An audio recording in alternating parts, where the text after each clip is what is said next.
মৰমৰ ছাত্ৰ-ছাত্ৰীসকল আজি আমি দশম শ্ৰেণীৰ বিজ্ঞান পাঠ্যপুথিৰ অধ্যায় 11 মানুহৰ চকু আৰু বাৰেবৰণীয়া পৃথিৱী এই অধ্যায়টোৰ ভিতৰত থকা প্ৰশ্ন আৰু অনুশীলনীত থকা প্ৰশ্নৰ উত্তৰসমূহ কৰিম। প্ৰশ্নৱলীৰ 1 নম্বৰটো চোৱা, চকুৰ উপযোজন ক্ষমতা কি? লিখা, চকুৰ লেন্সৰ ফোকাছ দৈৰ্ঘ্য পৰিৱৰ্তন কৰিব পৰা সামৰ্থ্যক উপযোজন ক্ষমতা বোলে। 2 নম্বৰ, মায়োপিয়াগ্ৰস্ত চকু থকা মানুহ এজনে 1.2 মিটাৰতকৈ বেছি দূৰৰ বস্তু স্পষ্টকৈ দেখা নাপায়। যথোচিত দৃষ্টি ঘূৰাই আনিবলৈ কেনেধৰণৰ লেন্স ব্যৱহাৰ কৰিব লাগিব? মায়োপিয়া মানে কি? মায়োপিয়া মানে ওচৰৰ বস্তু ভালকৈ দেখে, দূৰৰ বস্তু নেদেখে। লিখিবা, উক্ত ব্যক্তিজনৰ যথোচিত দৃষ্টি ঘূৰাই আনিবলৈ উপযুক্ত ক্ষমতাৰ অৱতল লেন্স ব্যৱহাৰ কৰিব লাগিব। 3 নম্বৰ, স্বাভাৱিক দৃষ্টিৰ এজনৰ বাবে দূৰবিন্দু আৰু নিকটবিন্দু কি? লিখা, স্বাভাৱিক দৃষ্টিৰ মানুহ এজনৰ বাবে দূৰবিন্দু হ'ল অসীম, দূৰবিন্দু অসীম আৰু নিকটবিন্দু কিমান? 25 সেন্টিমিটাৰ। এইটো সদায় মনত ৰাখিবা যে 25 সেন্টিমিটাৰ ওচৰত আনিলে আমাৰ চাওঁতে অকমান অসুবিধা হয়, কিন্তু 25 সেন্টিমিটাৰ হ'ল আমাৰ নিকটবিন্দু। 4 নম্বৰ, ছাত্ৰ এজন শেষৰ বেঞ্চত বহিলে বৰ্ডখন চোৱাত অসুবিধা পায়। ল'ৰাজনে ভোগা বিকাৰটো কি হ'ব পাৰে? ইয়াৰ সংশোধন কেনেকৈ কৰিব পাৰি? ল'ৰাজনে ভোগা বিকাৰটো হ'ল মায়োপিয়া বা নিকট দৃষ্টিগ্ৰস্ততা। ইয়াৰ সংশোধন উপযুক্ত ক্ষমতাৰ অৱতল লেন্স ব্যৱহাৰ কৰি কৰিব পাৰি। এতিয়া আহা অনুশীলনীৰ প্ৰশ্নলৈ। 1 নম্বৰ, মানুহৰ চকুৱে চকুৰ লেন্সৰ ফোকাছ দৈৰ্ঘ্য সালসলনি কৰি বিভিন্ন দূৰত্বত অৱস্থিত বস্তু ফোকাছ কৰিব পাৰে। ইয়াৰ কাৰণ হ'ল, ইয়াত কি আছে? প্ৰেছবায়োপিয়া, উপযোজন ক্ষমতা, নিকট দৃষ্টিগ্ৰস্ততা, দূৰ দৃষ্টিগ্ৰস্ততা। ইয়াৰ উত্তৰ কি হ'ব? উপযোজন ক্ষমতা। তাৰপিছত 2 নম্বৰটো চোৱা, মানুহৰ চকুৱে বস্তু এটাৰ প্ৰতিবিম্ব গঠন কৰাৰ স্থান কৰ্ণিকা, চকুৰ পতা, চকুৰ মণি আৰু অক্ষিপট, ৰেটিনা। উত্তৰ হ'ব আমাৰ অক্ষিপট বা ৰেটিনা। 3 নম্বৰ, নিয়মীয়া দৃষ্টিৰ সদ্য প্ৰাপ্তবয়স্কৰ বাবে স্পষ্টকৈ দেখা ন্যূনতম দূৰত্ব কিমান? 25 সেন্টিমিটাৰ। আমি অলপ আগতে পঢ়িলোঁ নহয়, নিকট দৃষ্টি, সেইটোৱে হয়। গতিকে 25 সেন্টিমিটাৰ। ইয়াত চাবা মিটাৰ আছে, মিটাৰ হ'লে নহ'ব কিন্তু দেই, 25 সেন্টিমিটাৰ। 4 নম্বৰ, চকুৰ কি অংগৰ ক্ৰিয়াৰ বাবে চকুৰ লেন্সৰ ফোকাছ দৈৰ্ঘ্যৰ পৰিৱৰ্তন হয়? ইয়াৰ উত্তৰ কি হ'ব? চিলিয়াৰী। 5 নম্বৰ, এজন মানুহৰ দূৰ দৃষ্টিগ্ৰস্ততা সংশোধনৰ বাবে -5.5 ডায়েপ্টাৰ ক্ষমতাৰ লেন্সৰ আৱশ্যক। তেওঁৰ নিকট দৃষ্টিগ্ৰস্ততা সংশোধনৰ বাবে আৱশ্যকীয় লেন্সৰ ক্ষমতা -1.5 ডায়েপ্টাৰ হ'লে 1 নম্বৰ, দূৰ দৃষ্টিগ্ৰস্ততা, 2 নম্বৰ, নিকট দৃষ্টিগ্ৰস্ততা সংশোধনৰ বাবে আৱশ্যক হোৱা লেন্সৰ ফোকাছ দৈৰ্ঘ্য কিমান? ইয়াত লেন্সৰ ফোকাছ দৈৰ্ঘ্য উলিয়াব দিছে, কিন্তু এই প্ৰশ্নটোত এটা ভুল আছে কি, যে এইটো মাইনাছ নহ'ব, এইটো প্লাছ হ'ব, +5.5 ডায়েপ্টাৰ। আহা আমি এইটো কৰি লওঁ। আমি প্ৰশ্ন উত্তৰটো কৰাৰ আগতে তোমালোকে এই দুটা বস্তু নোট হিচাপত লিখি ল'বা। মায়োপিয়া বা নিকট দৃষ্টিগ্ৰস্ততা হ'লে কি হয়? ওচৰৰ বস্তু দেখে কিন্তু দূৰৰ বস্তু ভালকৈ বা স্পষ্টকৈ নেদেখে।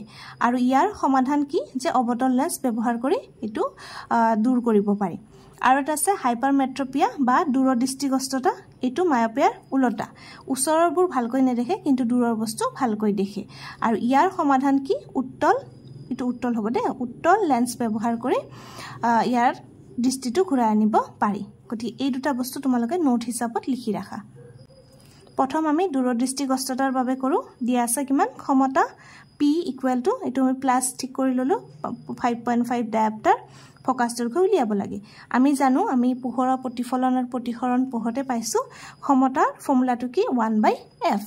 এতিয়া আমাক fৰ মান লাগে, pৰ মানটো দিয়া আছে, গতিকে fটো আমি বাহিৰত আনো, pটো ইয়াতে আহিব, 1/p। pৰ মান কিমান? 5.5। এতিয়া দশমিকটো উঠাই দিয়া, তলত কি হ'ব? 55 আৰু ওপৰত হ'ব 10। এতিয়া 5ৰে কাটিলে ওপৰত 2, তলত 11। এতিয়া 2ক 11ৰে ভাগ কৰিলে কিমান পাওঁ? 0.1.1818 এনেকৈ বাৰ বাৰ পাই থাকিম। গতিকে ইয়াৰ এনচাৰ কি হ'ব আমাৰ? 0.1818 এনেকুৱা পাই থাকিম, 0.18 লিখিলে হ'ব। আৰু আমি জানো ফোকাছ দৈৰ্ঘ্যৰ একক কি? মিটাৰ। গতিকে নিৰ্ণয় ফোকাছ দৈৰ্ঘ্য কিমান পালোঁ? 0.18 মিটাৰ। এতিয়া আমি 2 নম্বৰটো কৰোঁ। নিকট দৃষ্টিগ্ৰস্ততা দিয়া আছে, ক্ষমতা P = কিমান? -1.5 ডায়েপ্টাৰ ফোকাছ দৈৰ্ঘ্য আগৰ নিচিনা নাজানো, আমি ফৰ্মুলাটো লিখোঁ, P = 1/f। তাৰপিছত fটো বাহিৰত আনিলোঁ, 1/p। pৰ মান কিমান? -1.5। এতিয়া দশমিক উঠাই দিলে কি হ'ব? ইয়াতে 15 হ'ব ওপৰত 10 হ'ব 5 ৰে কাটিলে 2 তলত 3 এতিয়া 2 3 ৰে হৰণ কৰিলে কিমান পাম 0.666 এনেকা বাৰ বাৰ পাই থাকিম গতিকে এইটোক আমি কি লিখিব পাৰো 0.67 লিখিব পাৰো এটাকে নিৰ্ণয় ফোকাস দৈৰ্ঘ্য কিমান হ'ব -0.67 আৰু এককটো কি মিটাৰ 6 নম্বৰ নিকট দৃষ্টিগ্ৰস্ত মানুহ এজনৰ দূৰবিন্দুৰ চকুৰ সন্মুখত 80 সেন্টিমিটাৰ দূৰত্বত এই বিকাৰৰ সংশোধনৰ বাবে প্ৰয়োজন হোৱা লেন্সৰ প্ৰকৃতি কি আৰু ক্ষমতা কিমান লিখিবা দিয়া আছে লক্ষ্যবস্তুৰ দূৰত্ব অসীম লিখিছো প্ৰতিবিম্ব দূৰত্ব v -80 সেন্টিমিটাৰ তাৰ পিছত ফোকাস দৈৰ্ঘ্য f নাজানো ক্ষমতা p নাজানো এই মাইনাসটো আমি কেনেকে পালো এটো আমি পোহৰৰ প্ৰতিফলন প্ৰতিহৰৰ অধ্যায়টোতে আমি পাইছিলো কোনটো প্লাস হয় কোনটোত মাইনাস হয় হয়নে তাৰ পিছত ফৰ্মুলাটো লিখিবা আমি জানো যে এটো আমি সেই অধ্যায়টোতে পাইছো এই ফৰ্মুলাটো লিখি লবা 1/v - 1/v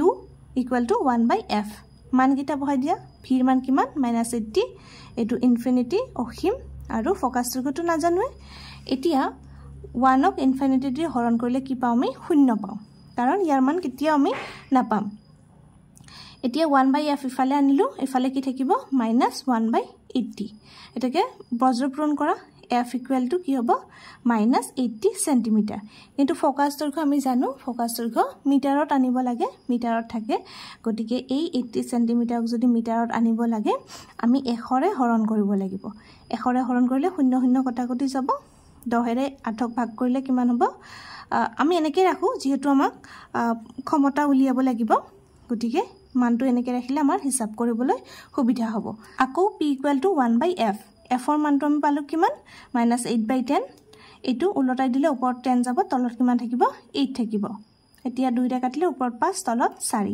5ক 4 ৰে হৰণ কৰিলে কিমান পাম 1.25 এটাকে p = -1.25 ক্ষমতাৰ একক ডায়াপ্টাৰ d লিখিবা এতেকে লেন্সখনৰ প্ৰকৃতি কি হ'ব অবতল আৰু লেন্সখনৰ ক্ষমতা -1.25 ডায়াপ্টাৰ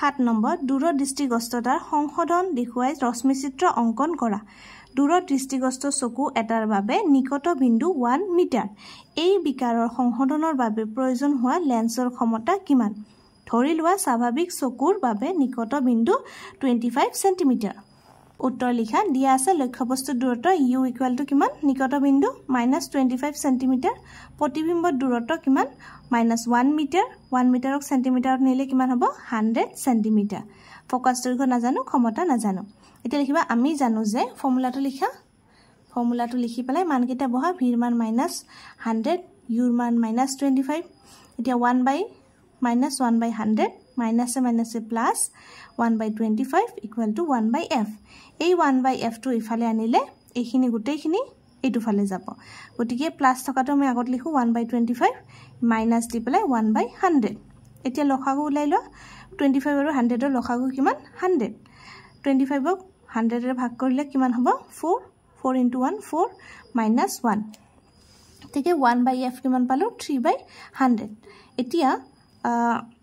এতিয়া 100 ৰে 3 হৰণ কৰিলে কিমান পাম এতিয়া 100 ক 3 ৰে নকৰো আমি f টো উলটাই দিও f টো যদি উলটাই দিও কি হ'ব f আৰু ইটো উলটাই দিলে ওপৰত 100 তলত 3 এতিয়া 100 ক 3 ৰে হৰণ কৰিলে কিমান হ'ব 33.33 এনেকুৱা পাইয়ে থাকিম এতিয়া এইটো আছে আমাৰ সেন্টিমিটাৰত কিন্তু আমাক ফোকাস দৈৰ্ঘ্য কিহত লাগে মিটাৰত লাগিলে কি কৰিব লাগিব আমি 100 ৰে ডিভাইড কৰিব লাগিব 100 ৰে ডিভাইড কৰিলে কি হ'ব দশমিক দুটা ঘৰ আগত আহিব ইয়াতে আহিব লিখিবা 0.33 মিটাৰ আকৌ p = 1/f f ৰ মান কিমান পালো 0.33 এতিয়া দশমিকটো উঠাই দিলে তলত 33 ওপৰত 100 এটোৰে এটো হৰণ কৰিলে কিমান হ'ব 3.3 ইমান পাইয়ে থাকিম 33 ডায়াপ্টাৰ এটো ইকুইভ্যালেন্ট টু কাৰ সমান হয় 3 ৰ সমান হয় 3 ডায়াপ্টাৰৰ সমান হয় লিখিবা এতেকে বিকাৰটো সংশোধনৰ বাবে প্ৰয়োজন হোৱা লেন্সৰ ক্ষমতা কিমান +3 ডায়াপ্টাৰ 8 নম্বৰ সাধাৰণ চকুৱে এটা 25 সেন্টিমিটাৰকৈ ওচৰত ৰখা বস্তু দেখা নাপায় কিয় লিখিবা সাধাৰণ চকু এটাই 25 সেন্টিমিটাৰকৈ কম হলে চকুৰ চিলিয়াৰী পেশীৰ সংকোচন সম্ভৱ নহয় ইয়াৰ ফলত চকুৰ লেন্সৰ ফোকাস দৈৰ্ঘ্যৰ পৰিৱৰ্তন নঘটে আৰু অক্ষিপথত স্পষ্ট প্ৰতিবিম্ব গঠন নহয় 9 নম্বৰ চকুৰ পৰা লক্ষ্যবস্তুৰ দূৰত্ব বঢ়াই নিলে চকুৰ ভিতৰৰ প্ৰতিবিম্বৰ দূৰত্ব কি হয় লিখিবা যেহেতু চকুৰ দৈৰ্ঘ্য সৰু বা ডাঙৰ হ'ব নোৱাৰে সেয়েহে প্ৰতিবিম্বৰ দূৰত্ব সলনি হ'ব নোৱাৰে যেতিয়া আমি চকুৰ পৰা লক্ষ্যবস্তুৰ দূৰত্ব বঢ়াই নিও তেতিয়া চকুৰ ভিতৰত প্ৰতিবিম্বৰ দূৰত্বৰ কোনো পৰিৱৰ্তন নঘটে লক্ষ্যবস্তুৰ দূৰত্ব বাঢ়িলে কেৱল চকুৰ লেন্সৰ ফোকাস দৈৰ্ঘ্যৰ পৰিৱৰ্তন হয় 10 নম্বৰ তৰাই তিৰবিৰাই কিয়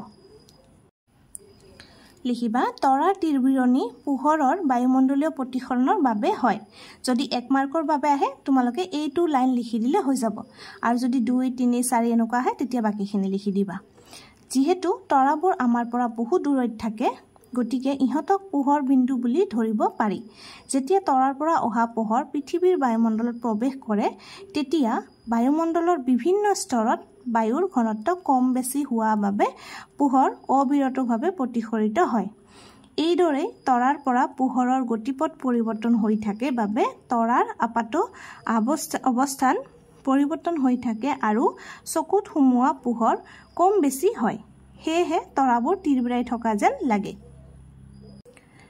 গ্ৰহই তিৰবিৰাই নাথাকে কিয় গ্ৰহবোৰ পৃথিৱীৰ নিচেই ওচৰত অৱস্থিত সেইবাবে সিহঁতক পোহৰৰ বিস্তৃত উৎস হিচাপে গণ্য কৰিব পাৰি এটা গ্ৰহক পোহৰৰ বহুতো বিন্দুৰ উৎসৰ সমষ্টি বুলি ধৰিব পাৰি আৰু সকলো বিন্দু উৎসৰ পৰা আহি আমাৰ চকুত সোমোৱা পোহৰৰ পৰিৱৰ্তনৰ গড় মান 0 হয় সেয়েহে গ্ৰহবোৰ তিৰবিৰাই নাথাকে 12 নম্বৰ ৰাতিপুৱা সূৰ্যক ৰঙচুৱা দেখি কিয় সূৰ্যোদয়ৰ সময়ত সূৰ্যৰ পৰা অহা পোহৰ পৃথিৱীৰ বায়ুমণ্ডলৰ মাজেৰে বেছি দূৰত্ব অতিক্ৰম কৰিবলগীয়া হয় পোহৰ বায়ুমণ্ডলৰ মাজেৰে আহি থকা সময়ত কম তৰংগ দৈৰ্ঘ্যৰ পোহৰ বিক্ষিপ্ত হৈ আঁতৰি যায় কেৱল বেছি তৰংগ দৈৰ্ঘ্যৰ পোহৰহে আমাৰ চকুত সোমায়হি যেহেতু নীলা ৰঙৰ তৰংগ দৈৰ্ঘ্য ৰঙা ৰঙৰ তৰংগ দৈৰ্ঘ্যতকৈ কম সেয়েহে দিগন্তৰ ওচৰত নীলা ৰং বিক্ষিপ্ত হৈ আঁতৰি যায় আৰু কেৱল ৰঙা ৰংহে আমাৰ চকুত সোমাবলৈ সক্ষম হয় সেয়েহে ৰাতিপুৱা সূৰ্যক ৰঙচুৱা দেখি 13 নম্বৰ মহাকাশচাৰী এজনে আকাশৰ ৰং নীলাৰ পৰিৱৰ্তে কলা দেখে কিয় লিখিবা মহাকাশচাৰী এজনে আকাশৰ ৰং নীলাৰ পৰিৱৰ্তে কলা দেখে কাৰণ পোহৰৰ বিক্ষেপণ ঘটিবলৈ মহাকাশত কোনো বায়ুমণ্ডল নাই সেয়েহে মহাকাশত সূৰ্যৰ পৰা অহা পোহৰ মহাকাশচাৰী এজনৰ চকুত সোমাবলৈ সক্ষম নহয় আজিৰ ভিডিঅ'টো ইয়াতে সামৰিছো আমি অধ্যায় 11 মানুহৰ চকু আৰু বাৰেবৰণীয়া পৃথিৱীৰ আটাইকেইটা প্ৰশ্ন উত্তৰে কৰিলো আশা কৰিছো তোমালোক বুজি পাইছা ধন্যবাদ